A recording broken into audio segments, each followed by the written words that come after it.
Come back, stand near us.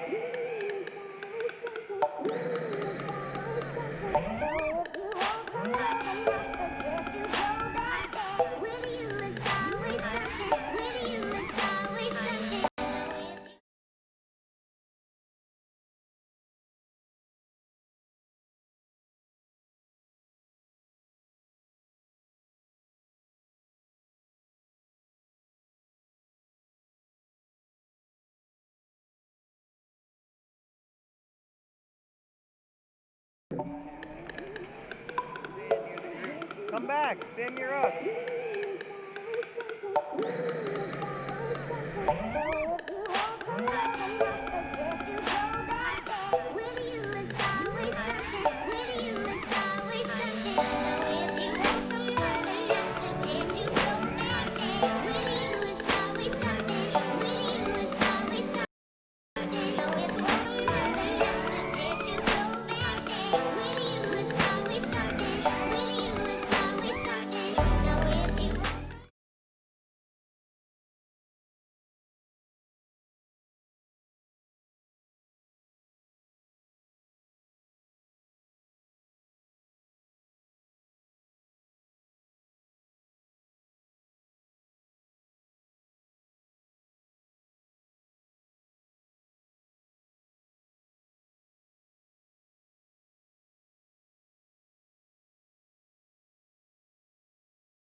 Alright, so we've got webcam audio. Whoop, too loud. Let me bring that down. You guys are all probably deaf now, sorry. Alright, so we've got some audio. It's probably not great audio. Let me try one more thing here. This is also out of focus. That's interesting. Come on, autofocus. Well, I'll just turn the autofocus off. There we go. Alright, so we got that focused. Let me see if I can... Why is this mic being a jerk? I actually haven't had mic problems yet with this. This is a first. Could it be related to... Well, let's do this. Right monitor zoom mic.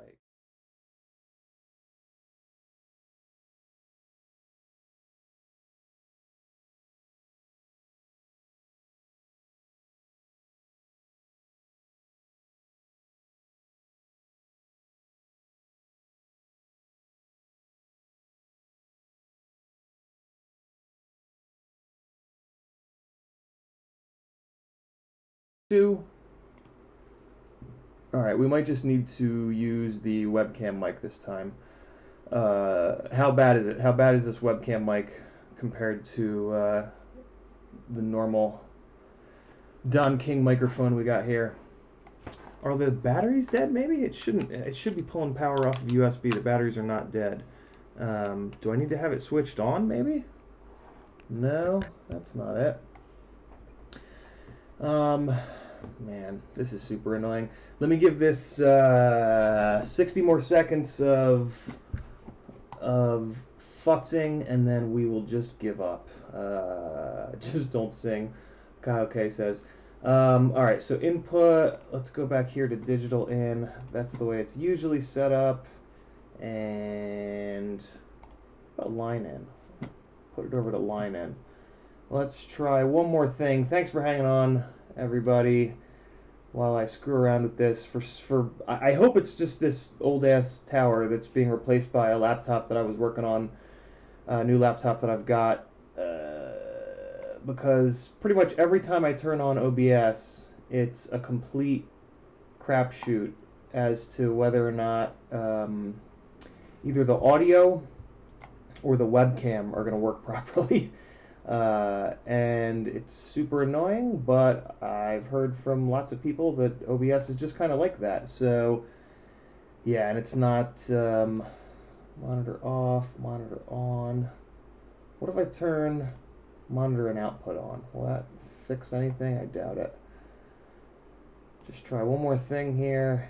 Yeah, it's not working. Okay, so we'll just use the webcam mic, and I will troubleshoot this tonight so that anybody from the U.S. or anybody that stays up all night in the EU can join me tomorrow night at 10 o'clock to 12 o'clock Eastern. In the meantime, what's up, everybody? My name's Aaron Ciotti. Everybody calls me Ciotti. You can call me whatever you'd like. My apologies to the EU crowd. I think I've missed you guys 2 weeks in a row now. Definitely last week, possibly 2 weeks in a row. Last Sunday, I was packing all my stuff because I had to spend last week in Charleston for work. I work remote for a company in Charleston called Benefit Focus, and every few months, every 3 to 4 months, I just have to go down to the office, show my face. They rent me a car, so it's no sweat. I mean, it's annoying being away from home, but so yeah, Sunday night I was busy, but I'm back now. I don't have anything else coming up on Sundays, so you should get a good amount of Ciotti FPV in your life. Whether that's good or bad, I don't know. You'll have to decide. So I got a bunch of fun stuff. So that's our catch up from the last week. I wasn't able to fly because fuck daylight savings time. I work at 8:30 to 5:30, so at 5:30 it's full blown dark. So didn't get to fly all week. I brought I brought 8 charged 6S batteries, and they just sat in my bag the whole time. I did get to fly the newbie drone Tiny Whoop around the office a little bit. That was kind of fun. We are going to do a little bit of a short stream. Where's my phone? Hold up. I got to get my phone. Be right back. Hey-ya!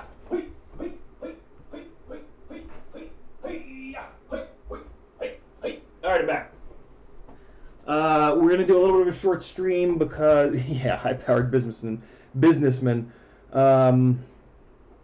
I am gonna do a short stream today because at 4 o'clock I want to go fly, but I don't have any batteries that are charged, so we'll see. There's a chance that that might go out the window. I'm actually waiting for Jonathan to get back to me. But in the meantime, we'll catch up on some stuff. I got some new shit to show you guys, some interesting developments in Acrobrat motor worlds. So screw it, let's just dive into it. I'm about to put these batteries, these 6S batteries, on the charger, but I wanted to show you guys a cool trick.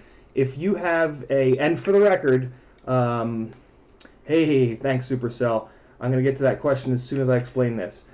So, if you have a Bardwell board, you might notice that he's got, I can adjust the focus manually. And Don King can lay down because he's being a jerk. Alright, so on the Bardwell board, you might have noticed those little they're not fuses, they clamp down on the voltage. I forget what they're called, but they clamp down on the voltage and they only let 1 amp pass through the balance leads. So what you can do, and for the record, this isn't like Joshua Bardwell approved. He is the one that told me about this, but this is not like, you know, basically if you do this and your shit explodes, it's not his fault. This wasn't designed to do this, but, oh, I gotta full screen it. Thank you. Audio should stay. Okay, so, I don't know why I do that every time. So there are the little jibby jobbers. I'm sure somebody out there, somebody tell me what they're actually called. Those little guys. Somebody tell me what they're actually called. But what they do is they clamp down at 1 amp through the balance leads, and he has a row of them on each. and get the focus fixed. He has the row of them on each balance lead. So what you can do is plug, if your batteries are slightly off, I would not plug a full, well I have, if you, polyfuses, that's it, thanks guys. I have plugged in a fully charged battery and a not charged at all battery to try to equalize them, and the little polyfuses get too hot. On the 6S board here, I believe there's a paint that'll go like red if they're getting too hot. So don't do that. Don't plug a fully charged battery in. But if you've got like some batteries that are at 3.8, 3.6, 3.5, 3.4, you can plug those all in like this to the balance board only. Those polyfuses will clamp down to 1 amp, and then they will equalize because they'll all be connected on the balance board. So you can hook them all up like this. Again, as long as the voltages aren't too wildly different between all of them. Let it sit here for 10, 15, 20 minutes because it's clamped down at 1 amp, right? So it's not, it takes a while for them to equalize. But you can leave them hooked up and they will equalize, and then you can take the entire thing, plug it into your charger, and balance charge a little bit more safely because they'll all be equalized. So let me do that real quick right now. While I'm doing that, I'm going to scream the answer of Billy Supercell's question here. So Supercell asks, what's the difference between the SpeedX IS-25 and GS-25? He ordered the IS-25. Do I need to cancel and get the GS-25? So IS versus GS in SpeedX world means BL Heli S for the IS, BL Heli 32 for the GS. So IS-25 is a 25 amps 20 by 20 BL Heli S. GS-25 is 32-bit. Same thing, but 32-bit. The other difference is the layout and specifically where the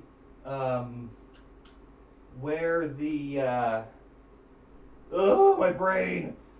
Where the power leads come off of. The GS-25 has a really different location of the power leads in that they're in the middle of the, they sit in the middle of the 20 by 20 board, which is different. But I kind of like that for a number of different reasons, which I've talked about before. Oh, I almost forgot to plug the XD30s in. All right, here we go. So yeah, that's the difference. Should you cancel the order? I don't really know. The new IS boards are accepting 5S, which is kind of nice. I don't know if that one. I don't know if the IS-25 is one of the new IS boards. I think the way to tell the new ones is that they have like baby blue rubber grommets in them. Those, or just look at the specs. It'll say 2S to 5S or whatever. But yeah, that's the name of the game there. Let me get this going here real quick. I'm going to put this up to 9 amps and let her rip. All right, cool. So we got some batteries charging. Really good question. Oh, the end of the question, the most important bit, should you cancel the order? No, I actually just posted on, well, did I? No, I didn't post this yet, but I am going to be posting this on the Patreon. I talked to Mark Spatz, who is UAV Tech. He is one of the Betaflight devs, one of the smarter people I've ever run into in terms of Betaflight. And I asked him flat out, have you noticed any difference in black box logs between rigs running the RPM filtering on 4K 4K versus 8K 8K loop times for the PID loop and the gyro loop, and also D-Shot 300 versus D-Shot 600? And he said flat out, no, he has not seen a single difference yet.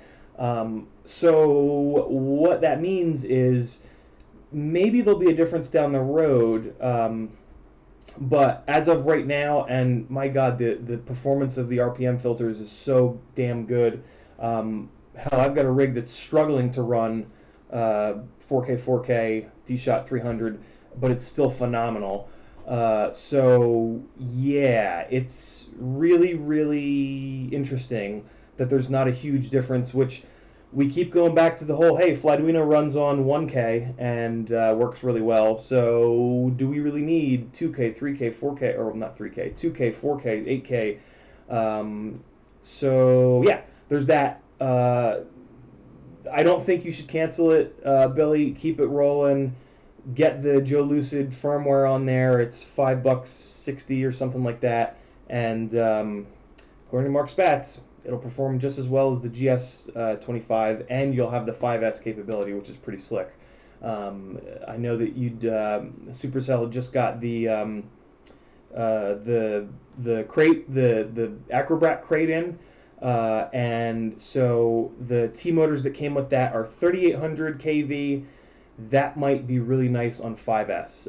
5S might be able to spin that 3800 kV up the little bit of extra for the Wind Dancer 3028 props to really make good power. So that's super interesting. I'm really interested in that IS-25 board that takes 5S actually.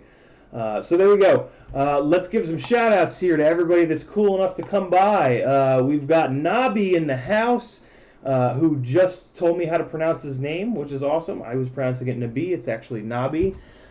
We've got Protein to Go.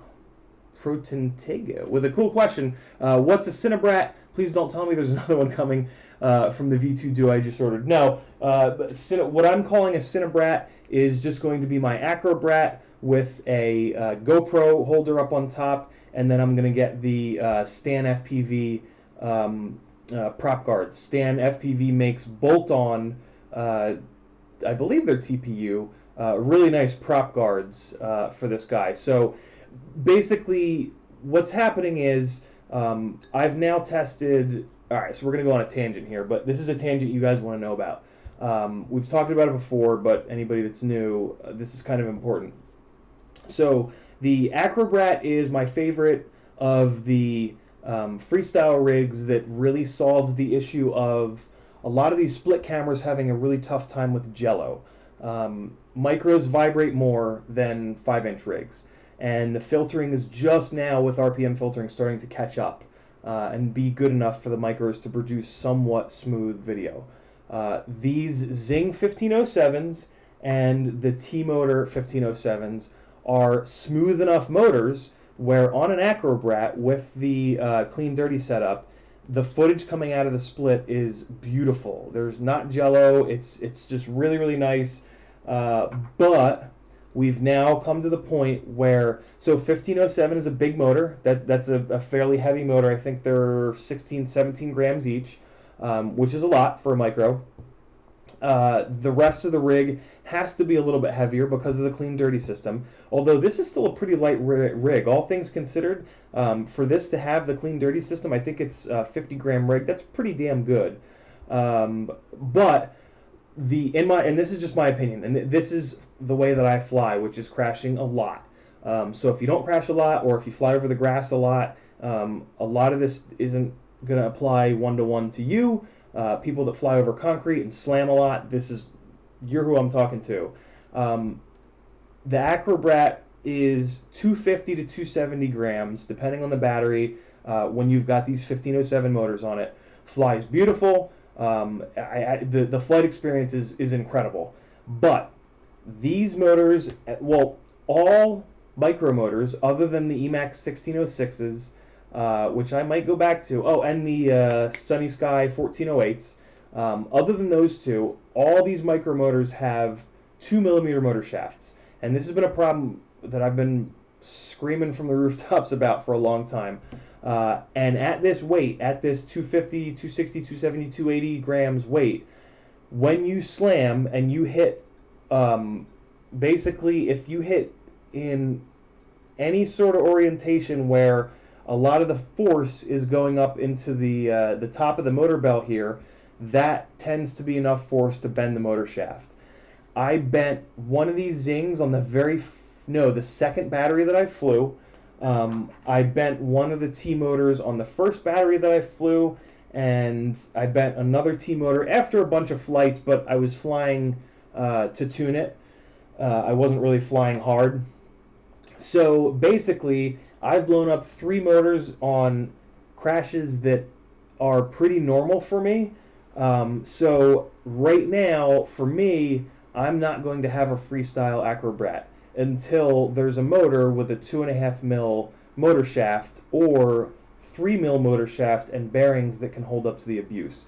Now, speaking of that, Emax 1606, Sunny Sky 1408. Sunny Sky 1408 has a crazy torque curve and it's very notchy. One of our moderators, Noah, has it on a Japalura frame, which is like an 80-gram, horrendously beefy 3-inch frame, and they work on there. But on any normal lighter weight frame, they're way too much.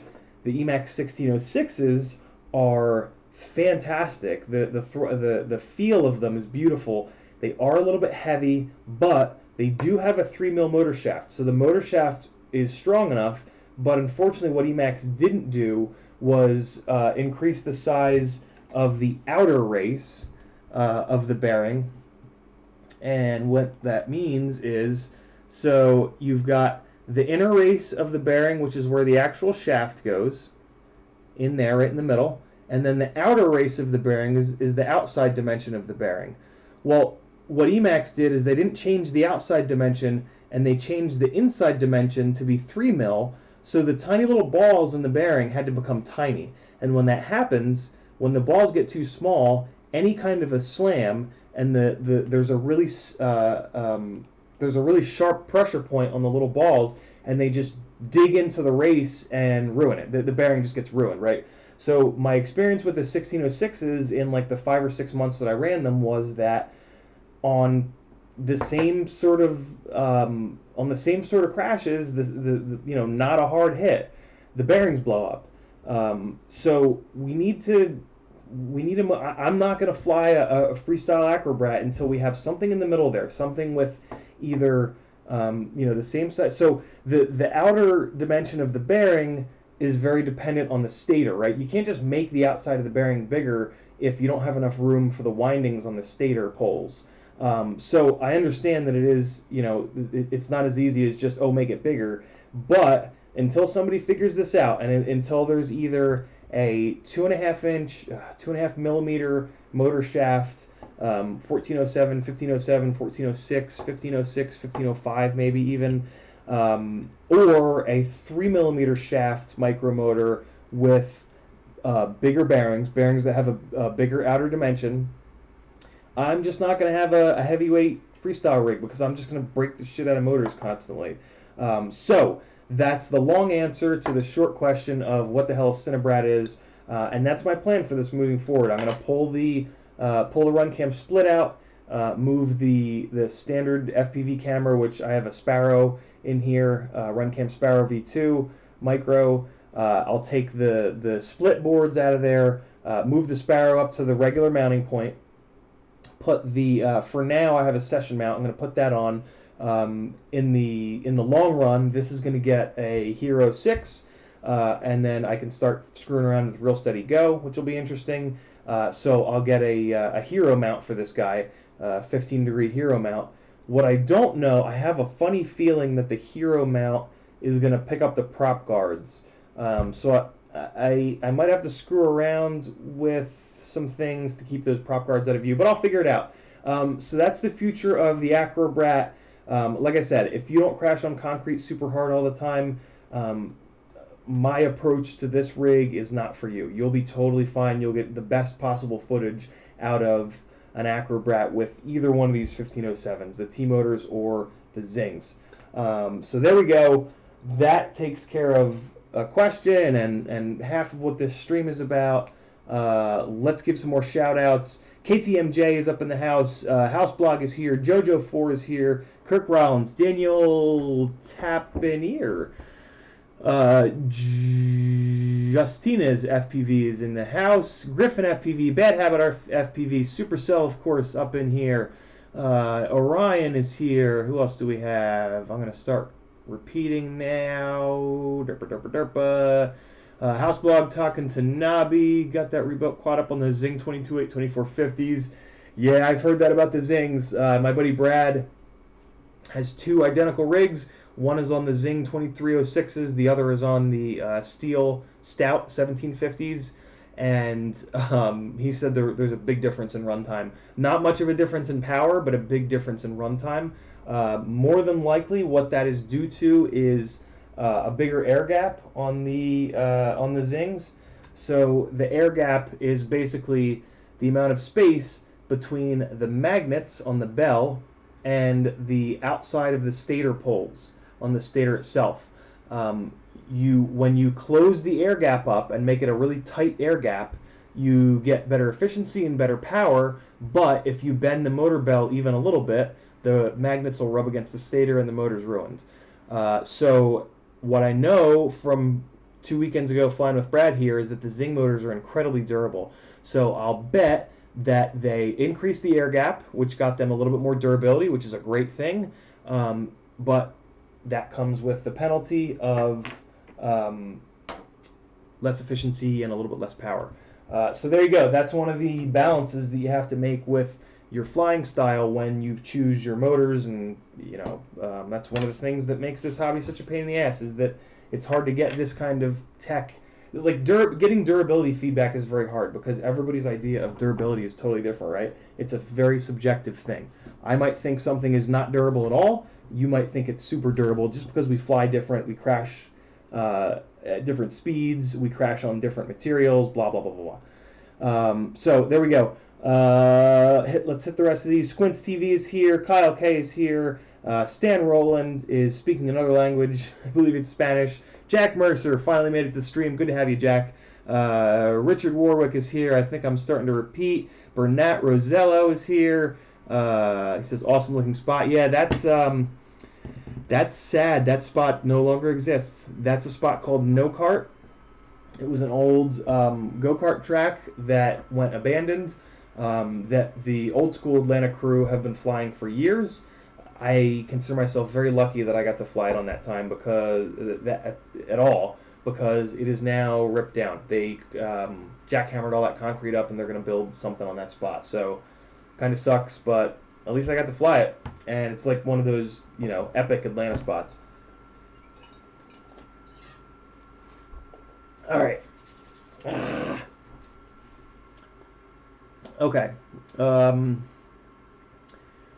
Nabi is again retracting messages, or perhaps copying and pasting brackets with message retracted to mess with me. Love it. Squints says, great timing for this build. He has an Acrobrat coming soon. Squints, did you get the V2 from the Get FPV box? If so, awesome. You're going to love it. Okay. Doc Murdoch, that's a good name.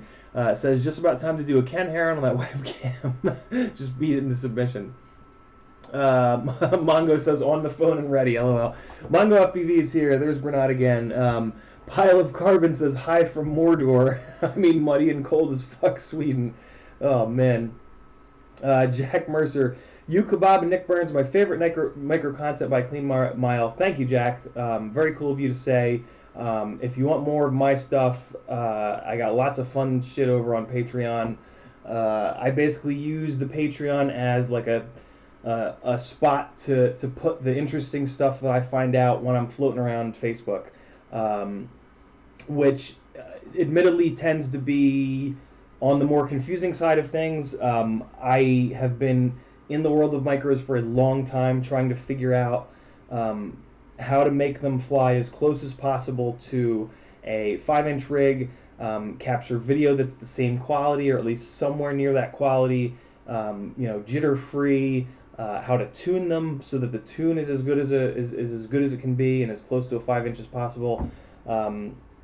And yeah, Nick Burns is really good at tuning, but he doesn't typically get too deep into how he tunes.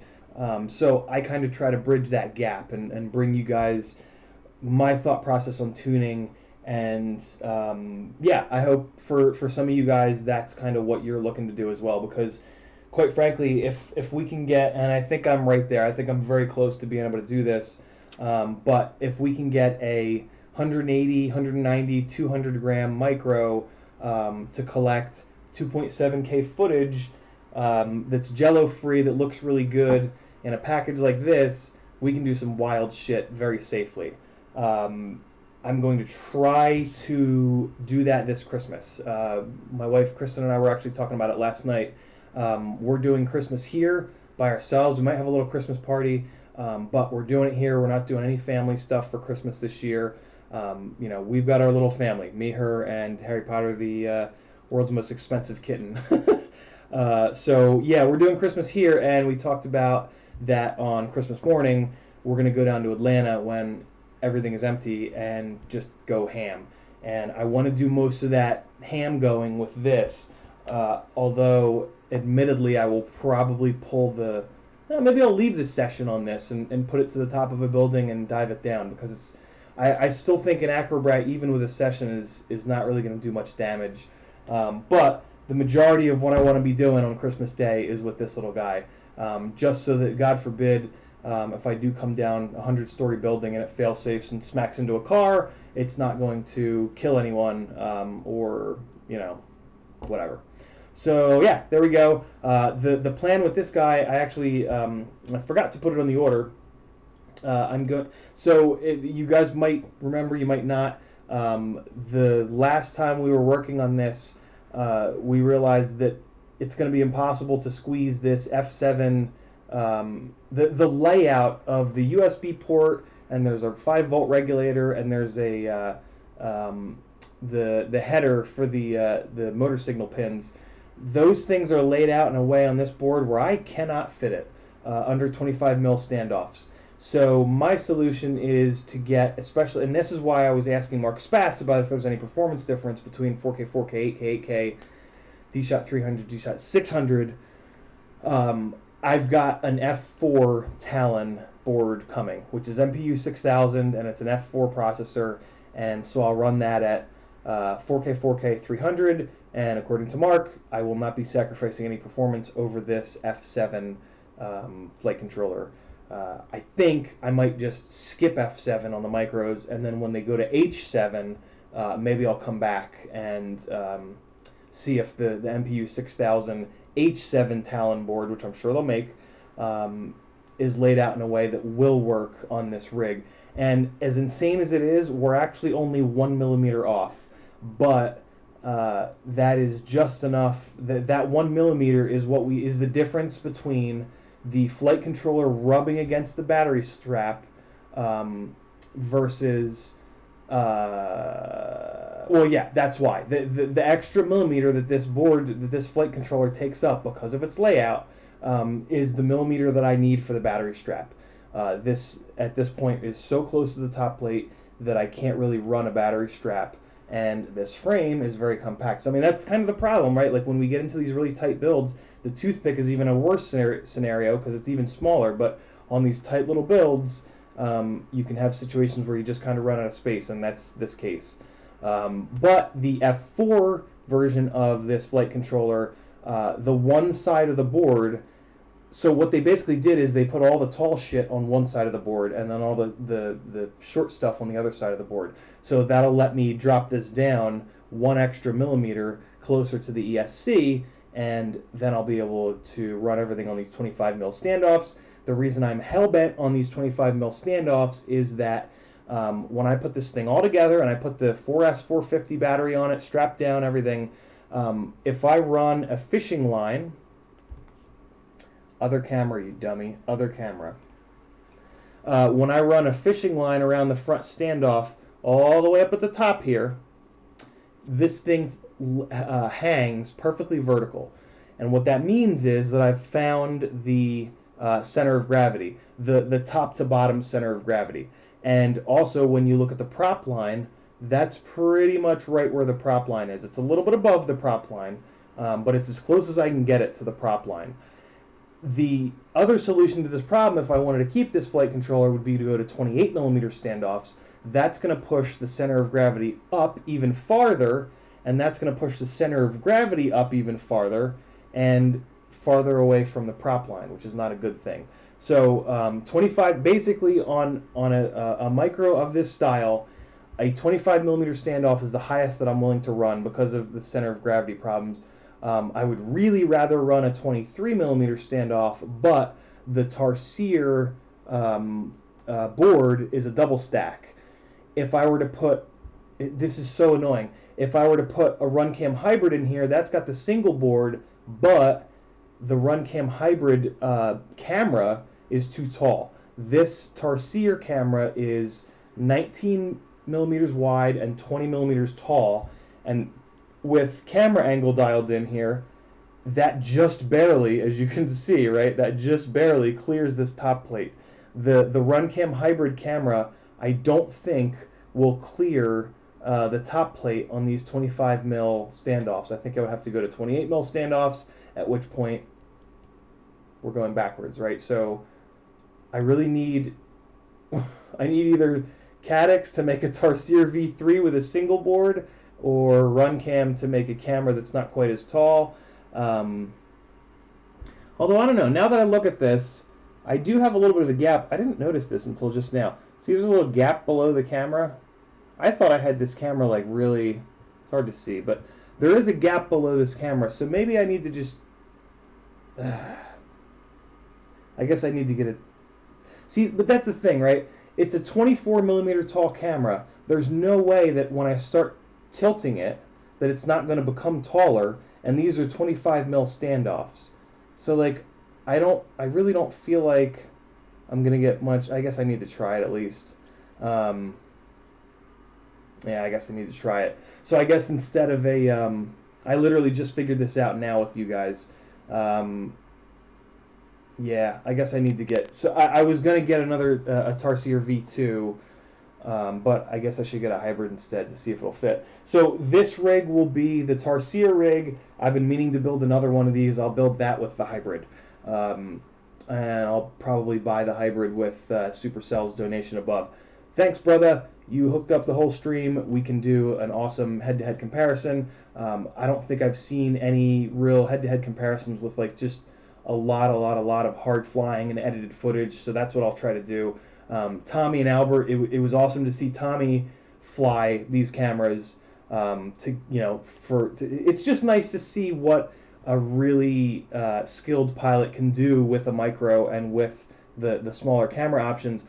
But he didn't really do a full-blown edit for that, so that's what I guess I'll do as my contribution to that universe is I will compare them head-to-head and do like a hard edit with, I'll spend a bunch of time on the edit and put a really good song on it, color correct each one, and maybe I'll just like, maybe I'll bounce back and forth between the two. I'll fly the same spot back to back, and then I'll chop the footage in and just cut back and forth between one and the other, and I'll try to, I will color grade each one individually, so that I'll color grade the Tarsier as good as I can, basically, right? And then I'll color grade the rig with the hybrid as good as I can, and yeah, and that'll also be a comparison of the RCX 1306 4000s versus the Emax 1306 4000s, which are on the other rig that I've got that's just waiting to be built. It's another one of these CB3 rigs. So there we go. Big old tangent. You're welcome.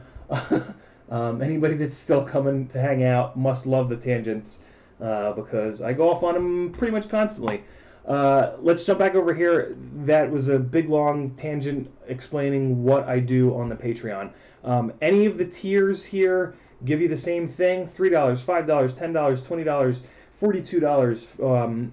The $50 tier, I give you my cell phone number so you can call me and ask me questions. But all the other tiers just get you access to the super secret stuff, unreleased edits, rough cuts. Here, hey guys, here's 2 different songs. Which one do you like better for my coming up edit? What else? Tech stuff. When I see something cool by Mark Spatz, I'll grab it and drop it in here. This particular one is really, really neat. I just dropped this last night, I guess. It's kind of showing us where the RPM filtering and dynamic filtering are affecting the black box logs and the different vibrations that we're getting through these. We get different vibrations. We get frame vibes, we get motor vibes, we get prop vibes, and he's got a really cool image here, kind of breaking down where the different filters are attacking each one of these. So like if you know that you have a frame resonance problem, you can look right here, and he says, now if the dynamic notch is free with the RPM filters, it can jump on things like this frame resonance spike to crush it out. So if you know you have frame resonance, this is telling you that RPM filters are going to really help you out, because the RPM filters are going to allow that dynamic notch to target your frame resonance issue. And now you know that you can move your dynamic notch around to really target your frame resonance, versus you trying to target the frame resonance with RPM filtering or low pass filters or something else, which is why this image and his description of this image here, which I copied and pasted, is so important. And then he's got a link to his video here, which is just phenomenal. If you guys aren't subbed to UAV TAC Mark Spatz yet, get your ass over there and sub. His channel is admittedly very technical, but the information in there, so he'll do like 10, 15, 20-minute videos. I will typically, like, let's say it's a 10-minute video, I'll understand about 7 or 8 minutes of it, and the other 2 minutes I just kind of let go over my head, and I take a lot out of that. For you guys, if you only understand 2 minutes of it, that's kind of fine, because those 2 minutes are going to be really good info. But you're going to have to watch this whole video to get it. So do it. It's worth it, because it's the best, most accurate data and knowledge that we've got. And also support the guy. He's got a Patreon as well. Throw him a couple bucks. It means a lot. It really, really helps us out to just stay motivated. So yeah, there we go. There's my Patreon. The link is below in the description. Here's another really slick one. If you guys were ever wondering what a PID loop looks like, this is actually all it's really doing. And this is a really cool little machine that someone built here to, which has a PID loop built in to visually show you what the PID loop is doing. And basically this guy that's rotating, think of that as the quad. What's the quad doing? See that? That's bounce back. That's real slow bounce back. And look what happens when he changes that P, right? The bounce back becomes faster, because there's more power in the system. That's not actually what P stands for, but there's more power to take care of that bounce back. Now he's adding D, and D damps the end of that movement. And now you saw he added a bunch of D, and it really slowed down the end of that movement. I run a lot of D gain, and the ends of my movements are very slow. And now he's playing around with I gain, and you can see how that's being affected as well. I gain is a little bit more for, I wish he had taken his finger and pushed the little rotating guy, because that's really what I term does for us in quads. But still, this is just a phenomenal little video showing what the PID loop is actually doing. Now he's got to really look how nicely tuned that is now, right? It's getting to the spot nice and quick. It's stopping with no bounce back. And now you can see he turned it down, and it's getting bounce back from the D. Hello, lovely. Kristen's here with snacks. I don't know how I'm going to eat those snacks. I'll let you eat that without being crunchy. Oh my God. I'm excited. Oh, what's happening? Oh, no, no, no, no, no, no, no, no, no, no, no. Get out of here. Get out of here. Get out of here. Get out of here. Bad. Nom, nom, nom, nom. Meat and cheese, yo. What else we got? Let me show you guys one more thing. All right. Here we go. Here's a good one. Betaflight 4.1 tuning. I went through the tuning guide and I grabbed the things that were the most important to me. Dumped them in here for you. So there you go, man. Nice way to join the team. Join Team Ciotti. Bunch of really cool people in there. Everybody's super respectful. We've been helping each other out. Awesome little community of folks. Get this out of here.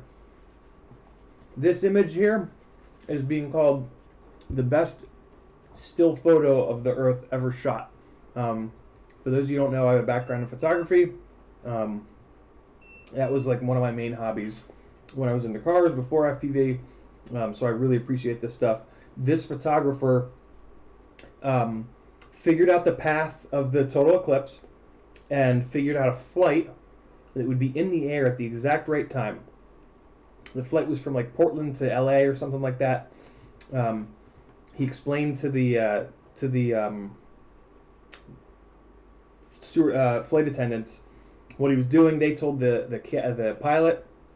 The pilot actually made sure that he got a window seat. So he didn't know if he just crossed his fingers that he was going to get a window seat, because the airline that had that specific flight didn't allow you to pick your seat.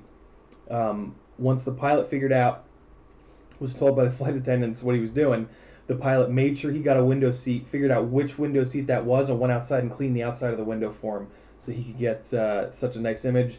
And then, yeah, so basically the flight went up, and then as they were approaching totality, the plane circled a bunch of times just to let everybody on the plane look out the windows and see what was going on. And then the pilot made sure that this guy's seat was pointed towards the totality when it was happening, and that's what he picked up here. This is literally the shadow of the moon here on the bottom right, and then this is some super famous river in out west. And then, yeah, I mean, just like super cool. It's just absolutely insane story. The guy shot 1,200 images on on the flight, and it was probably only an hour or two flight. So yeah, that's the story behind this, and this image is getting all kinds of attention in the press. You can buy a print of it from his website, John Carmichael. It's $108 for a print that's about this big, which is a lot of money. But I'm very happy that photographers can still make money like that off of images. That's really important. This is an image that cost him quite a bit of time and effort and money, frankly, for the flight and all the gear and all that shit. So kudos to John Carmichael for creating such an amazing image. And yeah, just Google John Carmichael if you're interested in it. I'm sure that would be one hell of a print to have on the wall. And yeah, I mean, my God, look at that. Look at that total eclipse. So there we go. In other news, wait, no, let me get through the chat. Let me get the chat caught up real quick. I think I got pretty much everybody. Hey, there's Noah. Noah's in the house. Kirk Rollins is in here. Nobby again. Kirk Rollins again. Derpa. Oh, wow, I'm way behind on the chat. Okay, I'm going full speed. Here we go. Supercell, Daryl Hickman. I'm going to miss questions, so you're going to have to ask your questions again, guys. Kyle K, Squints, Nobby, Spudnik. What's up, Spudnik? How are you? This is when I was muted. Mackay, Squints is in the house. Houseblog is here. Mackay, Richard Warwick, Doc Murdoch, Supercell. Pile of Carbon is in here. Stop drinking your fuzzy. Nice. Webcam mic is okay. All right, good deal. Daryl Hickman. Drone Goats. Drone Goats. That's a good one. Robert Clocko, how are you? Rue Birch says acceptable. Fair enough. All right. And talked about IS-25 versus GS-25. Thanks again. Super much appreciate it. Kyle K. Hey, Tiago is here. What is up? Nabi says switch the cam. Thank you, sir. Mex FPV is here. Nosedive is here, and ooh, we're getting there. Lead Balloon, Cement Kid, Proton Go again. Ooh, here's some questions though. Supercell says, do I need to pop my bell off and see if they are glued in place? This is the case would be heat gun. Oh, it's interesting. I never thought about doing a heat gun, Super. No, you don't have to do that. I'm doing an order from Get FPV, and they're selling the T-motors, because I do want to get one replacement bell. I'm going to buy one T-motor 1407 just for the bell. And I'm going to put it on these 4,000 kV prototype stators, just so that I do want to have a working set of the T-motor 1507s for testing, because I would love to get a little bit more data on the T-motor 1507s versus the Zing 1507s.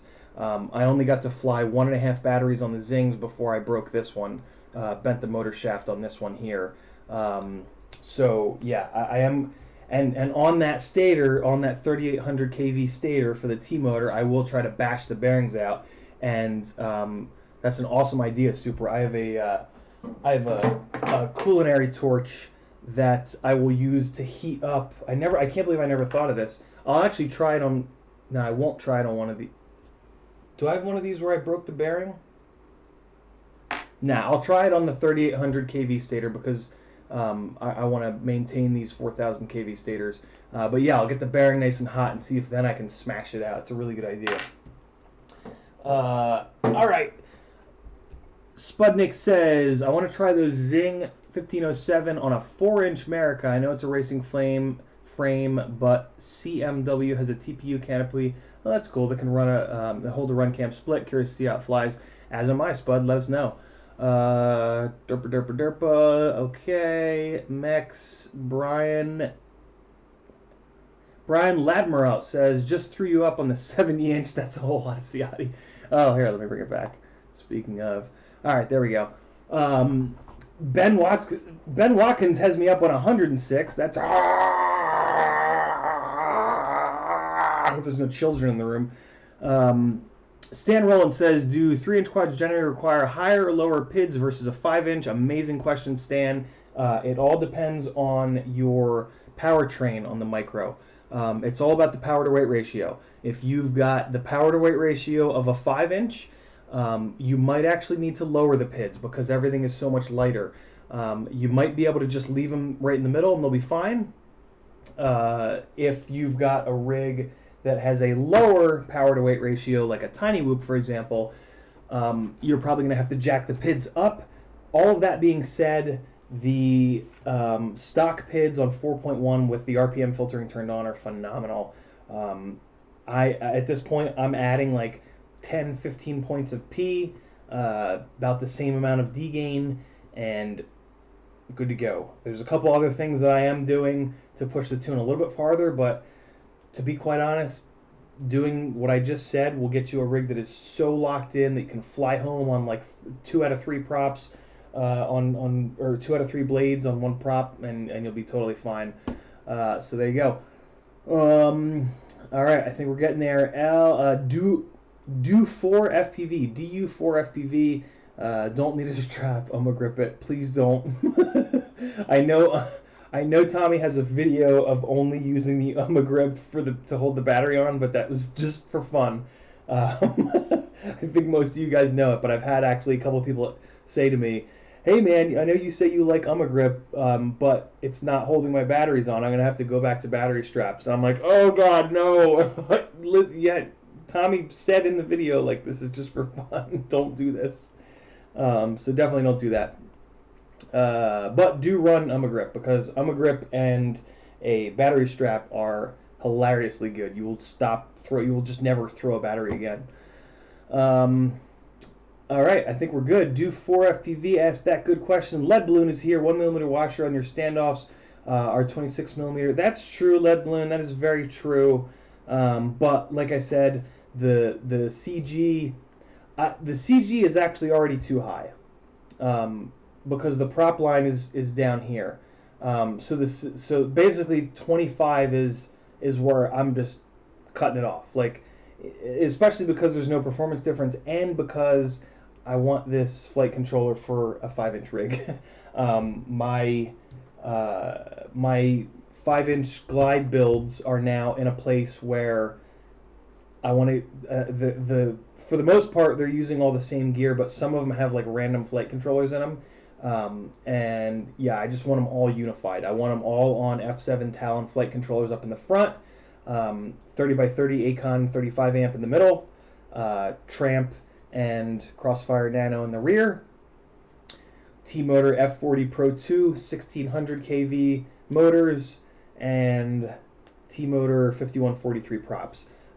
That's where I want to have 3 glides, so that if I do get a paying gig, I can have, again, as we've talked about in the world of video making and filmography, there's a saying, 2 is 1, 1 is none. There's another, the even better saying is 3 is 1 and 1 is none.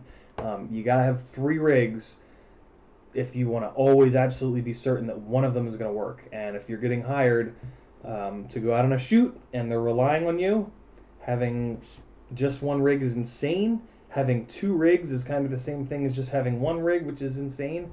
Having 3 rigs is kind of the sweet spot. And then, you know, I'm always going to have a kind of a screw around rig. Um, uh, right now it's the Dolphin, which is like a high speed, long range ish rig.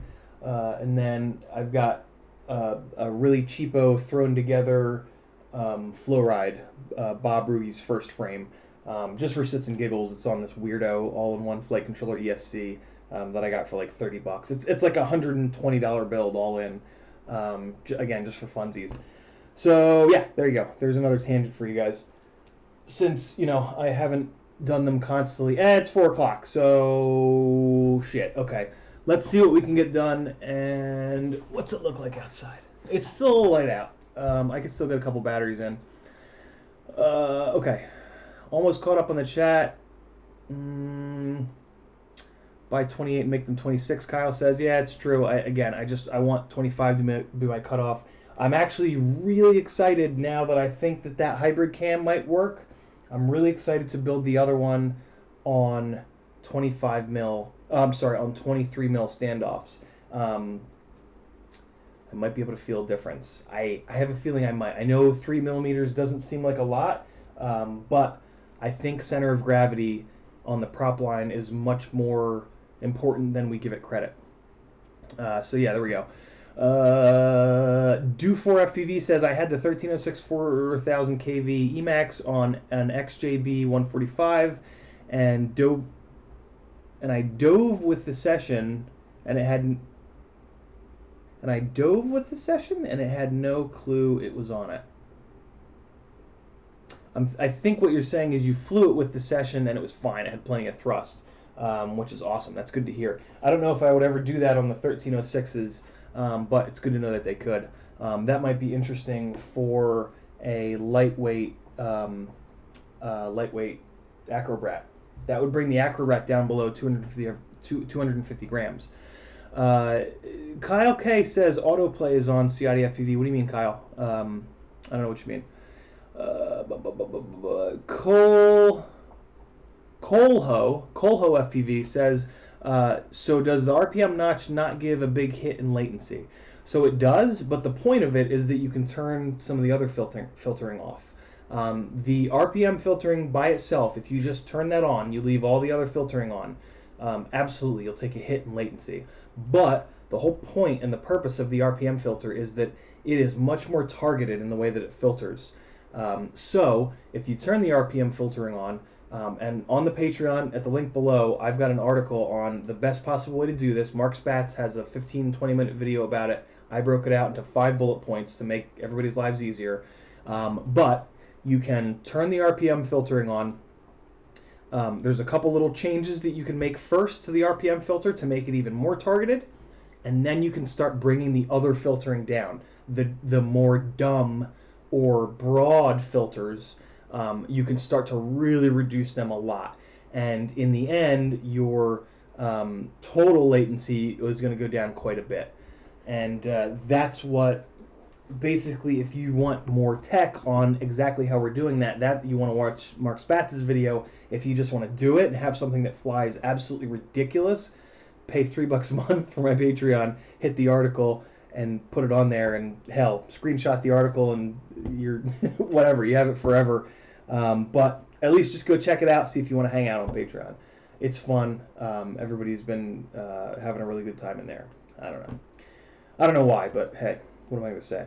The Great Golden Spoon is in here. The Great Golden Spoon, another good one. Says he just watched it yesterday. It's fantastic. I don't know what he just watched yesterday, but I'm happy it was fantastic. Tell me what you were watching. Supercell says, I can't retract messages. I tried to retract yours, Nabi. That's interesting. Oh yeah, right. Mods can't retract other people's stuff. You can only retract your own stuff, I guess. Supercell says, oh my god, the world's not flat. What the fuck? Indeed. Guillermo's here. Guillermo, what's up? Golden Spoon is back in here. There's Nabby talking to Golden Spoon. Nobby, rather. God damn it, I'll get it right at some point. Guillermo says, missed the questions. Doc Murdoch, Flat Earth, talking about Flat Earthers. Travis is glad to be a new Patreon. I'm glad to have you, Travis. Make yourself right at home. Ask some questions. Message me, whatever you want. John Hart FPV is here. Drone Goats. Drone Goats is a good one. I'm going to Drone Goats' channel. Let's go to Drone Goats' channel. We have to, right? Hold on. Drone Goats, you better have something on your channel that's interesting. Let's see. Even if you don't, that's okay. You still have a great name. Drone Goats. Let's do it. Oh God. Come on, Drone Goats. You gotta get to work so you come up towards the top. Well, I don't know how to actually go straight to it. I guess I can just do this. Drone Goats. But there's a space, so it's probably not gonna find it. Well, we tried. We tried to go to Drone Goats' channel. It won't let you post a link, Drone Goats, and for whatever reason, I can't just right-click your name and go to see your channel, which is interesting. Put user in timeout, report, go to channel. I can go to channel. Where'd you go, Drone Goats? There you are. We're going to do it. We're doing it. Go to channel. Open link in new tab. There we go. We're doing it. Here we come, Drone Goats. Oh, all right. 1 sub. Well, now you got 2. Drone Goats has no comment, so we all need to berate him into making flight edits and putting them up here on his channel because he has an awesome YouTube name, and that goes a long way. So there we go. I'm subscribed to Drone Goats. You should too. Let's see if anybody did. No, not yet. You guys are slow. Get on there and subscribe to Drone Goats. Show that man some love. All right. Let's get back here. We'll get caught up on this chat finally, and then I'll leave you guys because I want to go fly. Hey, I have a question for everybody that's in the EU. What if I streamed before Joshua? Would you guys have any interest, or would you be awake even? My white balance is all jacked up. That's where I want the white balance. That's a little bit better. It was on auto. It looked like ass. Yeah, so EU folks, I guess, so Eastern U.S. time, Joshua is 1 o'clock to 3 o'clock, and then 3 o'clock to 5 o'clock.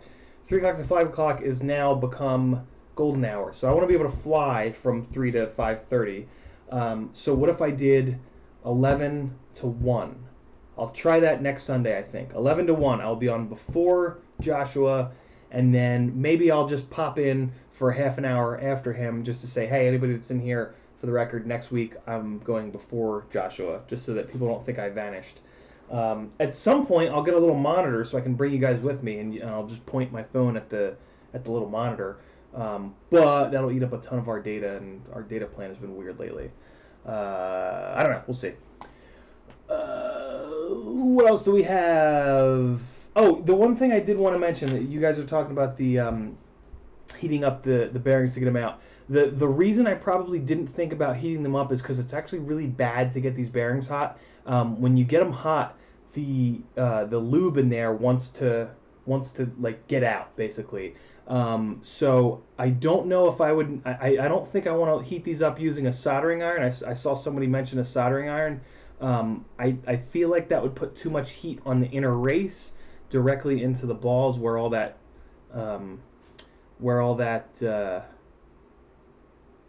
lube is. Whew, that took a minute. I think I'm just going to use the torch to like, because what I really want to try to do is heat up around the bearing. I don't want the bearing actually to get hot. I want around the bearing to get hot, because if this metal around the bearing expands a little bit, that'll let the bearing pop out even easier. So if I can get like around here hot, then that metal will expand a little bit. Hopefully the glue will melt, and then I'll be able to just knock it out. So yeah, awesome idea by Super, getting those guys hot. But if any of you guys are thinking about doing that, I would not do it with a soldering iron, because you're putting heat on the inside, whereas you want to put heat on the outside. There we go. Now the questions are getting a little longer. That's awesome. Let's rip through them. Blitz FPV says, CID FPV, I bought a 20x20 stack VTX and some 1103 7800s for like $35 secondhand. Awesome deal. Need a custom toothpick design to cut out locally that will fit the stack and motors. I have a 3D printer. Blitz, 3D printed frames just never work. do yourself a favor, go on to FPV Cycle, which is Bob Rugi's website.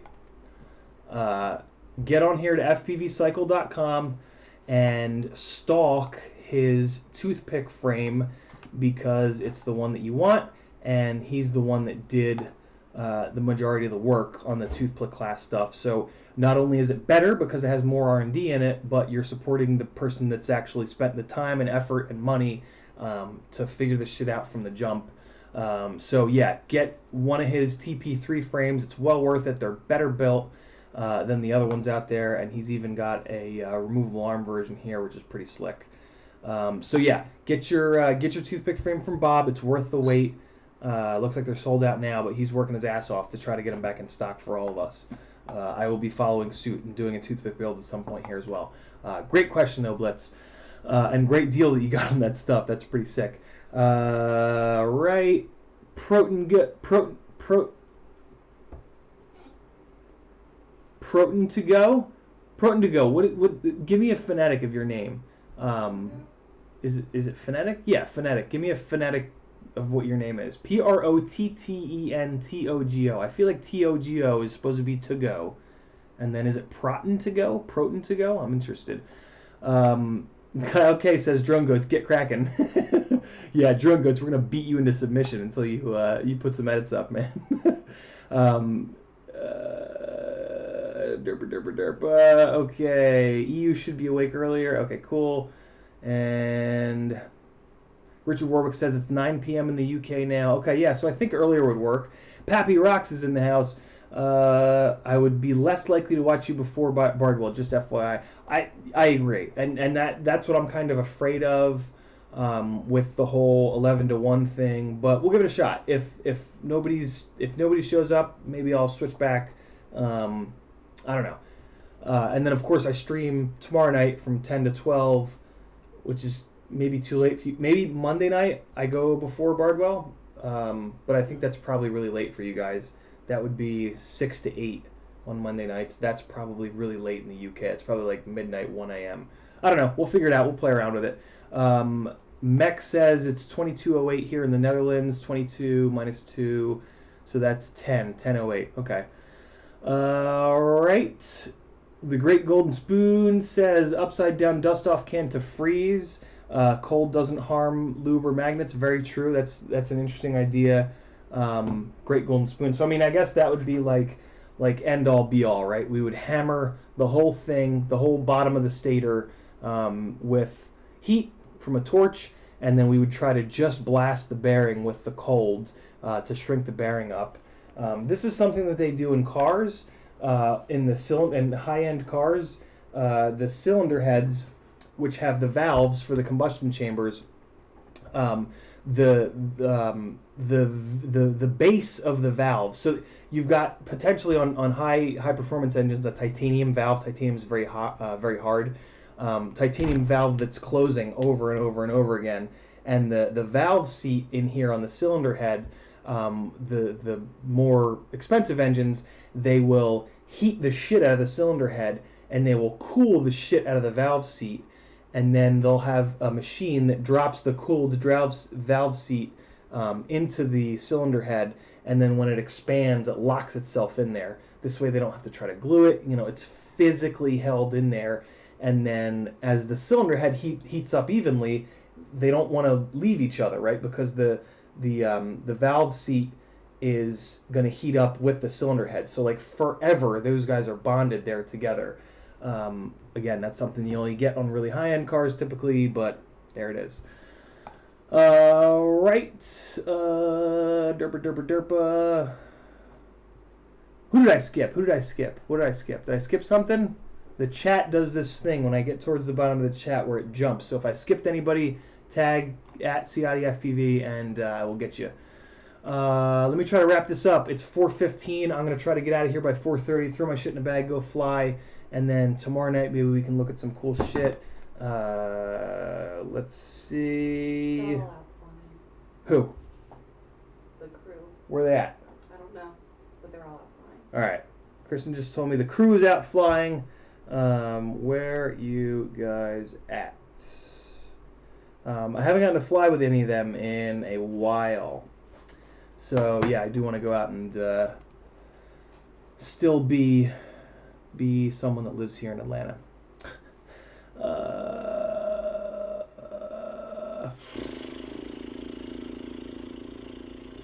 Matt Guy says my BLHeli-S configurator shows bidirectional. Does that mean I don't need to go JESC? No. If you have BLHeli-S, no matter what, you have to go with the JESC to get the firmware and the telemetry. You just have to do it.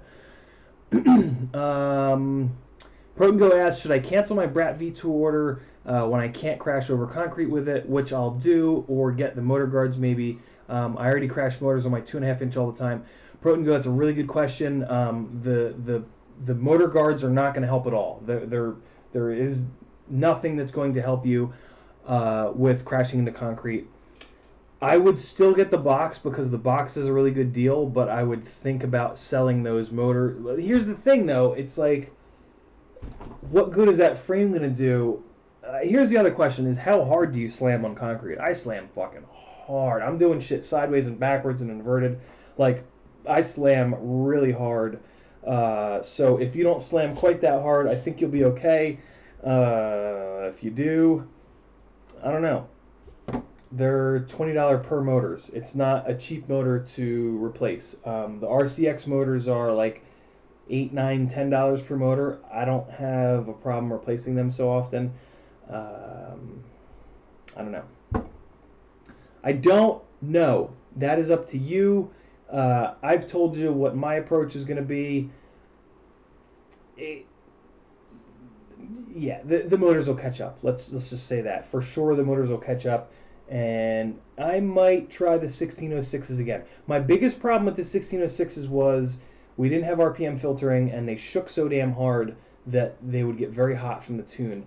There's a chance the 1606s might work with the RPM filter. If they do, maybe we can find replacement bearings, and maybe with heating and cooling the bearings on the 1606s, we can actually press them out. I wasn't able to press the 1606 bearings out, but I didn't try heating them up. So what I'll probably do is buy one 1606 and try to pop it out. Speaking of buying one, I got the 1505 in. Here it is. I'm going to go nuclear speed here. Here is, ooh, I even remembered to change scenes. Holy crap. Here is the 1505 from HobbyMate, from Amazon. 1505 I think is the perfect stator size. 4300 kV I think is the perfect kV. The problem is the motor is extremely notchy. You can probably even see it as I turn it. You might even be able to hear it. Listen. Hear how notchy that is? I don't know if you guys can hear it, but it's super notchy versus these 1507s. No noise. No notchiness. No real noise. So they're too notchy. They're also too goddamn heavy. These 1505s weigh what a 1507 weighs, which is just insane. And is what's the deal with the motor shaft? Oh, they have a 3mm motor shaft though. I didn't notice that. So that's interesting. Okay, so that means I'm going to buy 3 more of these and see if I can get them to work on the CineBrat. Okay, so that's interesting. I didn't notice that was a 3mm motor shaft. Interesting. Okay, so I'm going to get 3 more of these from Amazon, and we're going to try them because I'm intrigued by the 1505 size. The weight might be reliability. These might be heavy because they're reliable, and that's fine. So that's super interesting. The one last thing I'll show you guys, and then I am going to split, is I picked up a Stingy V2 frame. I've run heavy 5-inch rigs before, but this one is kind of in between light and heavy. There are a couple things that Kevin did on this frame that I've always really loved, but it's tough for me to spend over $100 on a frame. I know it's worth it. I should not be such a jerk about that, but I do have a limited budget in this hobby. This was very inexpensive, so I picked it up. I'm very impressed by it. Proton Go, it is a Hobby Mate. It's a Hobby Mate motor that's on Amazon. Do me a favor though, don't go. I need 3. There's not many in stock on Amazon. Don't go out and buy them all on me, please, you people. When you guys see if there's only 3 left, if you want my review of them, you can't buy those last 3. They won't do you any good anyway. I think there were 8 in stock and I bought 1, so in theory there's 7 in stock. So one of you guys can get a set of 4. Don't buy a set of 5, please. Ah, shit, I'm only gonna be able to get a set of 4. Whatever happens, happens. I'm very impressed by this frame. It comes in at 130 something grams, 134 grams maybe. So this, with my setup, will be about 620, I think, on 6S. So I'm super interested to see what this will fly like at 620, being bomb-proof, versus the glide frames that do break arms, but we've talked about in the past. I think that the arms breaking saves the motors on this glide frame. I'm very interested to see if on a bulletproof frame, if the motors will start to blow up more often. Okay, we got all that. I think that's everything I wanted to talk about. The only other thing is I'm going to try to build a glide frame with the arms above the base plate. I am going to give this a shot. I have to get 22, so it's a 2mm sandwich plate here and then 5mm thick arms. So I need to get 22mm standoffs for the front and rear, and I need to get 15mm standoffs for the inside here. And then I'm going to see if I can do this. Interesting little project. We'll talk more about that next time. Alright, I think that's about it. Another quick sweep of the comments, and then I will see you guys tomorrow night. I'm out of focus, and that annoys me. There we go, that's better. Alright, Pile of Carbon says, Whoop, Crazy BF4, increasing the throttle adds a few bits of yaw. Like full throttle adds 15 points of yaw in the BF receiver tab. Any ideas? Pile of Carbon, look me up, Instagram, Facebook, or Patreon, and we'll figure that out. Ciotti FPV, Ciotti FPV, Instagram, Facebook, Patreon. Get in touch with me, and we'll figure that problem out, or maybe we'll talk about it tomorrow night if you're going to be here. Blitz says, or anyone else, Bob's frame doesn't support 20x20. I need a 20x20 toothpick. Cut it out of a local FPV shop in Carbon. Any frames that come to mind? Yes, the Rotorius WeMix. The Rotorius WeMix frame will take 20x20, and it is a nice lightweight toothpick style frame. Here are the holes, 16x16 here, 20x20 down here. This will be a super cool build if you're looking for something that's toothpick weight.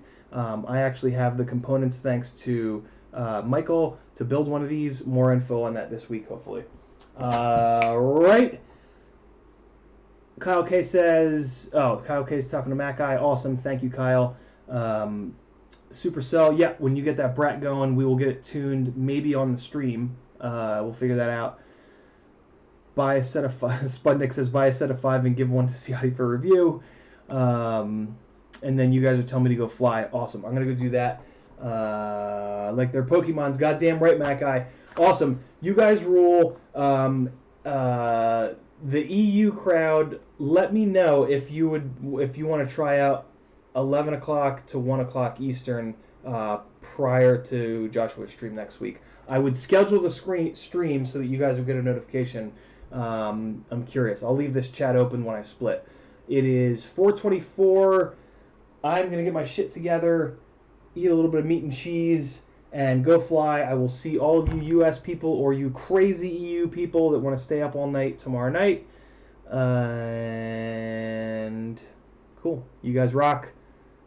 We'll talk tomorrow night. I will also try to do a random stream during the week. You know what I'll try to do? I'll try to do a 5:30 stream during the week this week. As soon as I get done working, I will jump on here for the EU folks. I'll schedule that stream so that you guys get a notification ahead of time.